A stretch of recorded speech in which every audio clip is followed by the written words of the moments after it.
pottery friends. I want to teach you today how to make a hanging planter, and we're going to make this upside down. There's a few things you can make upside down. For example, the hanging planter, of course. You can also start goblets that way, or anything that you want to have nice and rounded. And today I was actually going to teach you how to throw a spout onto a hand-built form, but I let it get too dry by accident. So that's one of the things that you'll learn while you're messing with clay, is that sometimes your best ventures can fail if things get too dry, not dry enough, and no matter how long you've been doing it, it's still always an issue. So since my plans got turned upside down, I've decided instead to make it just an upside down deck. Now this is going to be a pretty big planter. I didn't weigh this out, but she's got about 5 pounds of clay. And we want to do this on a bat so that when you lift it off the wheel, you don't destroy it. This is not one of those things that you can cut off of the bat and move. You need to move it on the bat. You'll see why when we're about halfway through. Let's get going.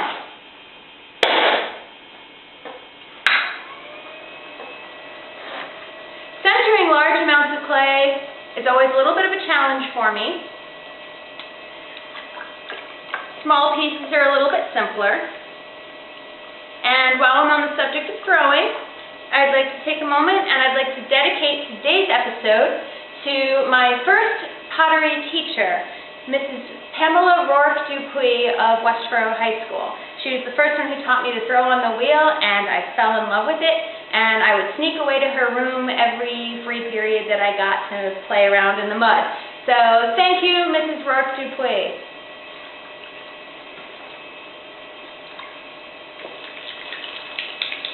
When we're centering a large lump like this, first we want to press a little from the top. Make sure it's really stuck on the wheel. Then we want to gather up the sides.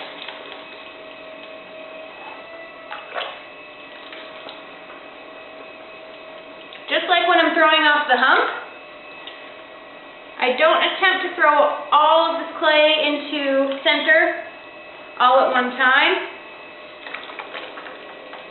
but I'm going to do a little bit at a time by bringing it up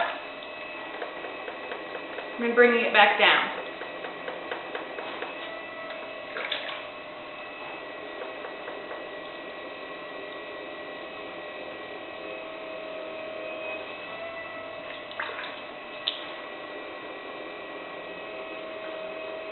Close, but not yet.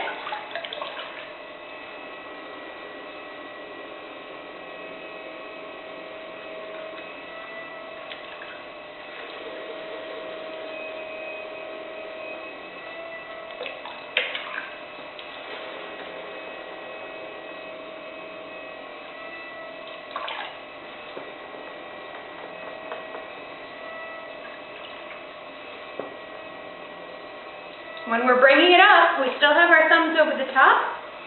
Otherwise, it will create a dimple in the center, which could close and become an air bubble.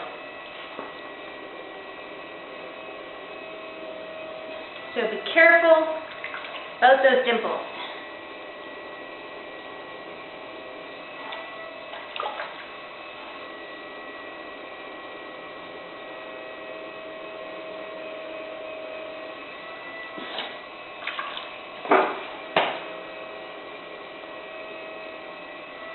Alright, looking pretty good.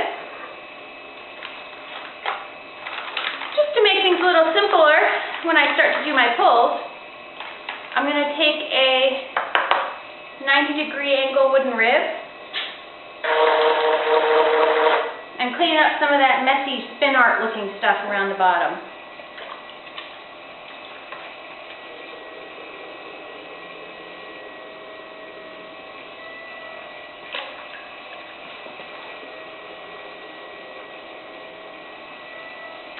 So normally after we center, we use our thumbs to open a hole in the center, and we're going to do the same thing here, but this time, instead of stopping at about a ½ inch to a ¼ inch from the bottom, we're going to go all the way to the back.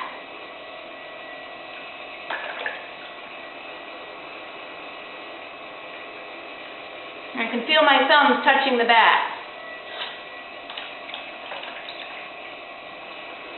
Now basically I've got a big clay donut.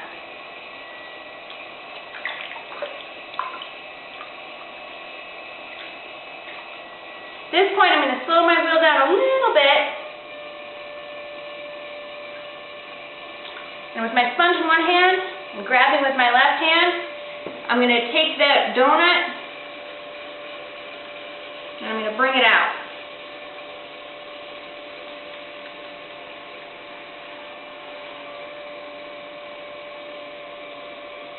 It's not uncommon for it to get a little uncentered, just like it did just there.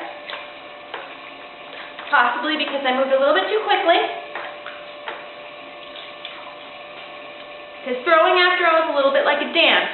You need to go at the speed of the music, or in this case, the speed of the wheel. I'm going to slow it down a little bit more, because the closer the clay gets towards the edge, the faster it's going as it spins. And I'm going to compress and recenter.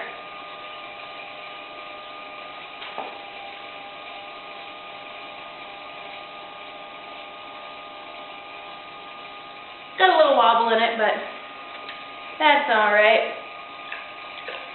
Every time I'm working on my clay also, since I'm not sitting, I don't have my elbows braced on my thighs, but I do have my elbows braced against my body or the splash pan.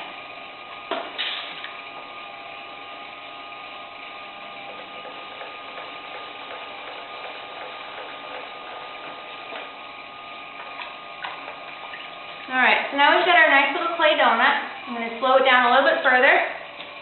I'm going to do my first pull.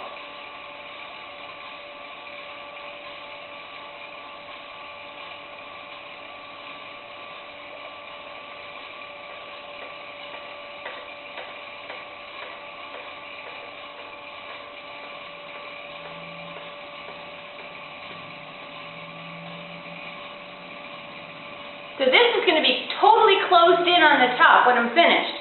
That's why I'm doing this volcano shape.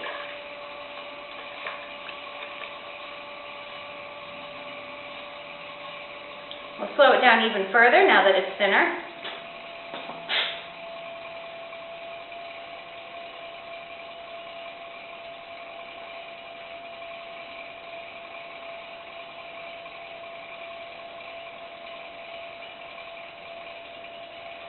And every time you do a pull, imagine that your finger is the needle of a record player. And you want that needle to go around each groove exactly once before moving on to the next. Which means if your wheel is going fast, you could go pretty fast. If your wheel is going slowly, your fingers have to be going fairly slowly.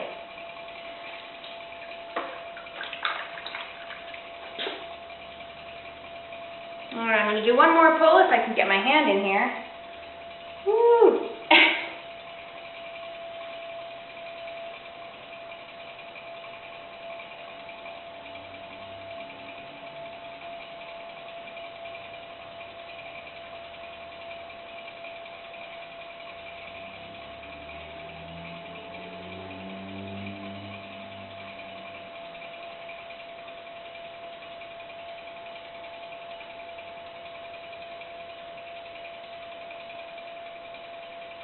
And remember, the bottom is going to be the top and the top is going to be the bottom. And now we got to close this up.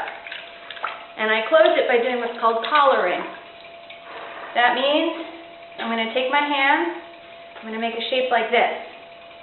This could also be our little gang sign, you know, I'll be like, you know, mug life. Anyway. There's 3 points of contact here. We've got the index fingers, the middle finger here, and the thumb. And when I'm collaring, it's only going to touch in those 3 points. I'm not using this part of my hand, just boom, boom, boom. Alright? Mug life.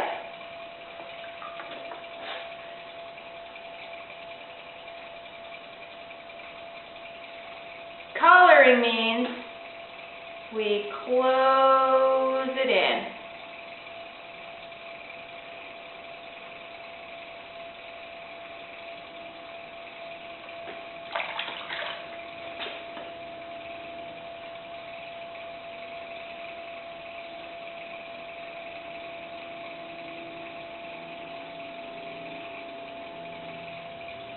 every time we collar, we do a pull.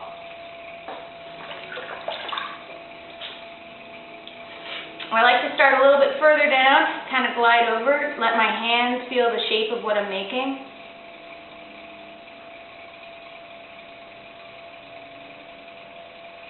Collar it in. All right, there we go. Now we're totally closed. Now this is a very interesting stage. Normally when you're throwing, you always have one hand on the inside, one hand on the outside. This is really cool because now the air that we have just enclosed in here is your hand on the inside. And we can go in and we can take different tools. I'm looking for a flexible rib right now.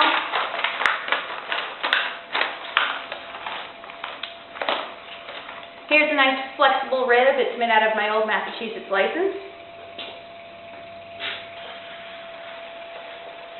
And I do not need a hand on the inside because the air is my hand on the inside.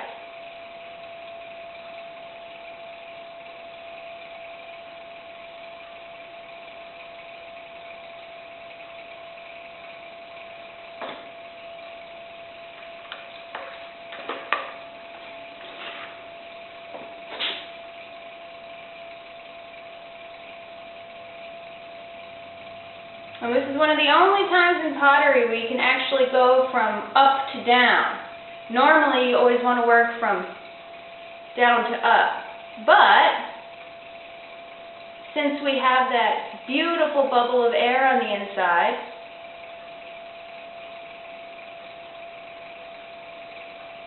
we can break some of those rules.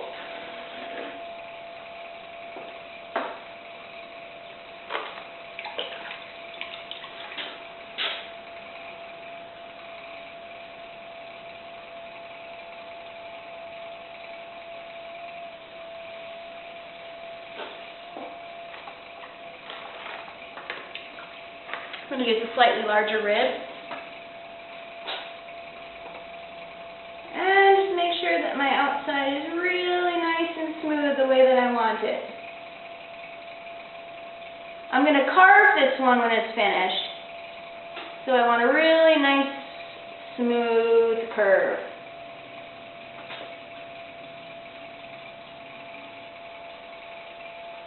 Looks about right.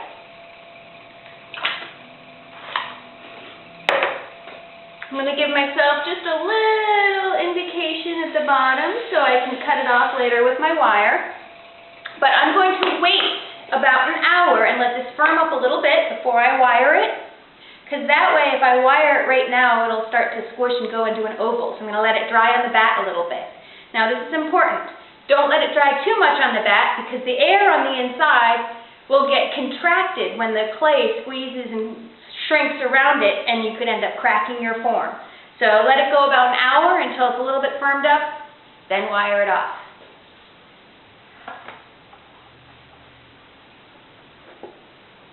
This is why it's important to have it on a bat.